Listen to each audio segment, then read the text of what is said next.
Catherine Bernardo at Daniel Padilla lilipat na ng agency, iiwan na nga ba ang ABS-CBN Star Magic? Dahil nga sa maugong ang kaliwat kanang balita tungkol sa couple na sina Catherine Bernardo at Daniel Padilla o mas kilala sa tawag nila na Kathniel, mukhang bibitiw na ang mga ito sa kasalukuyan nilang agency na Star Magic.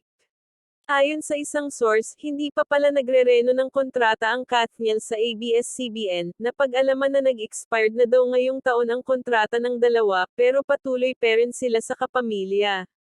Sa kakatapos pa lang na Star Magic Christmas event na ginanap nitong Sabado November 19, 2023, kapansin-pansin na wala sa nasabing event ang Kathniel niya siya namang ipinagtataka ng mga fans, dahil sila ay Star Magic artist.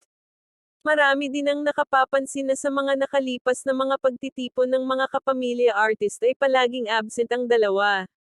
Kumalat nitong nakaraang araw ang mga larawan ng dalawa kasama si Maja Salvador, kung saan ayon sa balita na hinihikayat daw umano ni Maja Salvador ang dalawa na lumipat sa kanyang agency na Crown Artist Management.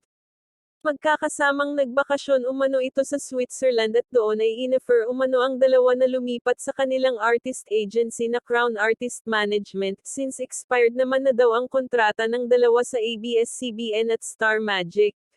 Samantala, wala pang inilalabas na opisyal na pahayag dito ang ABS-CBN at ang Star Magic kung hindi na nga ba irereno ang kontrata ng Kathniel at hahayaan ng lumipat sa ibang talent agency ang dalawa.